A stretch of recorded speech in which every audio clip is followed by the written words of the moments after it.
All right, it is that time again, people, to ask, is Card Fight Vanguard bad yet? No. We are here tonight to talk about the next 3 episodes of Divine Z, and despite all my worst expectations and usual standards with Card Fight Vanguard, this season continues to keep surprising me, and I'm still on board. Could things go wrong? Yeah, but let's not talk about that. Let's talk about what we have liked so far in this show. We'll just go based on the 3 episodes because they're all very distinct, and we'll just take it from there. So first up, we have episode 6, or as I like to call it, the bullshit motherfucker, let's pull this win out of our ass episode. Where, what's this guy's name? Akina is just like, yeah, no, there's no way I'm beating a professional player who's this good, so I'm gonna go full aggro. I'm going 16 crit. Okay, he can't go 16 crit because D format. I'm going like no perfect guards because I got a 1 in a million chance, so I'm gonna make it work.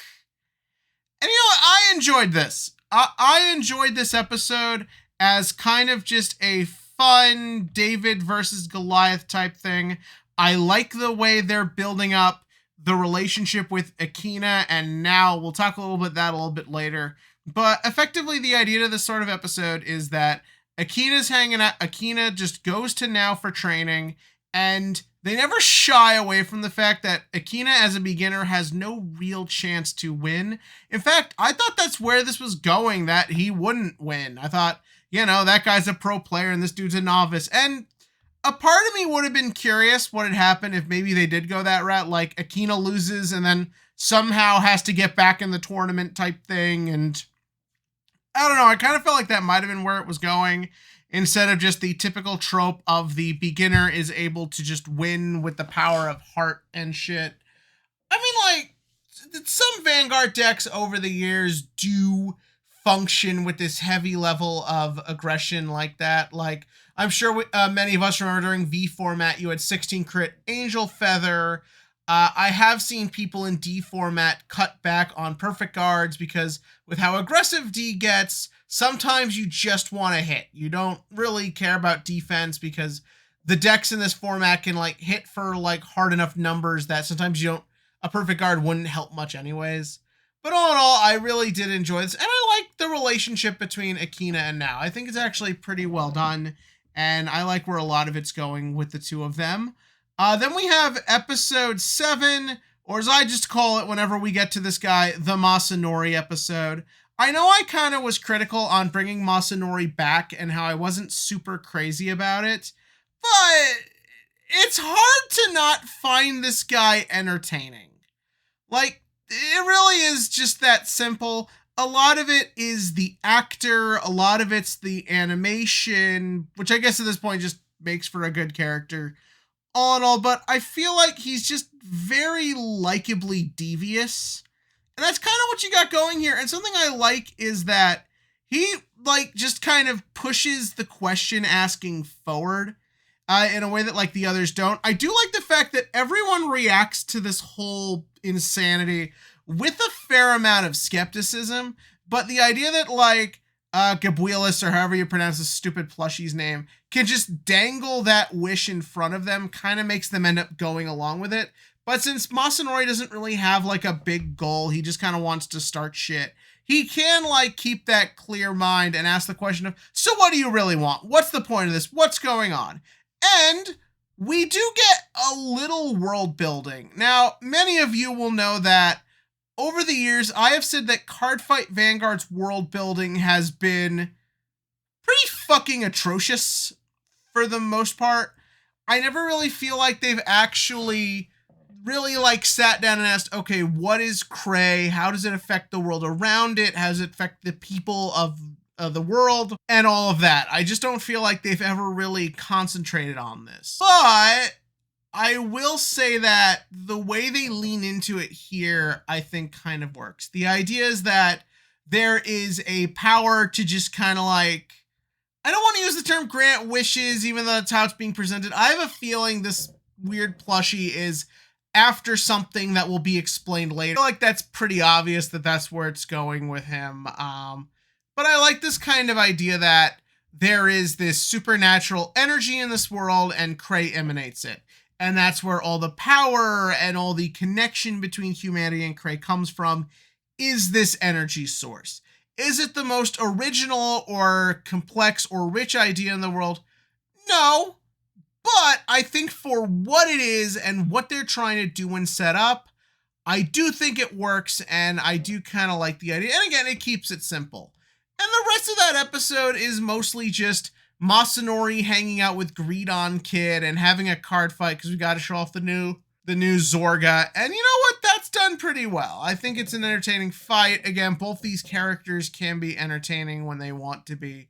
And I think it's all in all good. We also get Akina and what's his face? What's this guy's name? I totally got So. And that was okay, that was a little on the standard side, like it's angry edgelord with no parents. But what I think kind of works about it is that by showing off this guy's backstory and his motivation here, it sort of sets up this interesting idea of, if the winner of this tournament has access to limitless power, what happens if someone who is very clearly emotionally unstable, what happens if he gets that? And the idea of bringing people back from the dead is kind of like a big deal they're sort of building up. And I think that's kind of like interesting. Like the idea that, you know, we always have it that like there's a bad guy whose wish is to take over the world, but what if that person with the wish that shouldn't be granted is just an angry kid who lost his parents? Like, what happens from there? Where does it go? I also like the way the encounter with the uncle went. It felt very natural.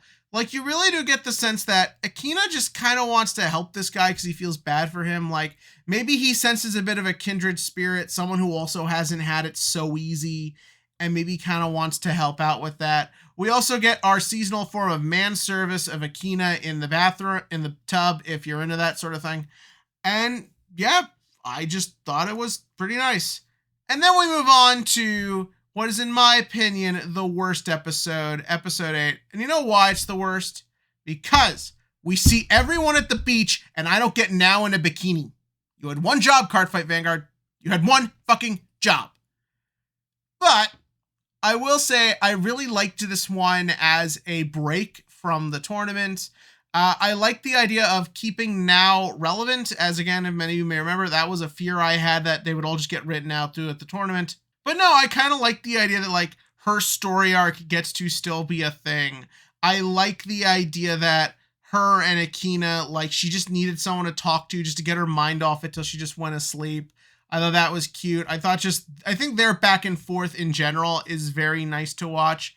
And I kind of like the idea that the stress and fear of can she make it as a professional is still always on her mind. And the reality is that doesn't go away just because you learn to like process it better, but you are able to process it better. And that's what we see here. When Akina does show up, she's able to get it together and pull off the win. I was annoyed that we are doing, because I'm not gonna lie, I didn't put a ton of thought into the idea of, are our main characters the only owners of these cards, or are these just regular cards? But yeah, apparently they're the only one who has this. And how that guy playing Heroes isn't just like, Judge, how does she have this? Where did she come from? I kind of would have liked that, but it was fine all in all. I really just like the character back and forths. Rather, it's Hikari hanging out with, why am I blanking on her name? Mikoto, I think is that one. It's hard, man. Yeah, Mikoto. Rather, seeing them have a nice back and forth, seeing them interact with Taizo, like, all that is actually pretty cute and pretty well done. And it does remind me about why I like Clamp's involvement and the way the show is written as a whole. Will it continue? Who knows? We'll have to wait and see. But yeah, that was these 3 episodes of Cardfight Vanguard Divine Z. I really enjoyed them a lot, and I am really enjoying where this show is going. But give me your thoughts about that in the comment section below. And as for the Vanguard question of the video. So, I did not realize that in the Triple R booster, we get these really cool, like, ult arts of some of the big cards. And when I see my boy Skyfall Arms on there, I'm like, are we doing this? Are we going whale? Are we going to try and get the max rarities? So my question to you is, are you trying to get Triple R booster? Because there are a lot of nice SP reprints, but I feel like we have this weird thing nowadays where when SP reprints happen, and this goes for like Yu-Gi-Oh! And all the card games, there's this large group of people who don't want anyone who enjoy max rating to have any fun and be like, bro, you're just giving it by not playing anything other than common, only buy the cheap things, bro. My thing is your problem for some reason. So my question is, are you getting in on triple booster, or are you just happy with what you got? What you get is like totally fine. But give me your thoughts about that in the comment section below. And as always, click to like, click to subscribe, and join me next time to see what that 7th card is. It's probably a Cray Elemental. Good. I think they should do more with Cray Elementals.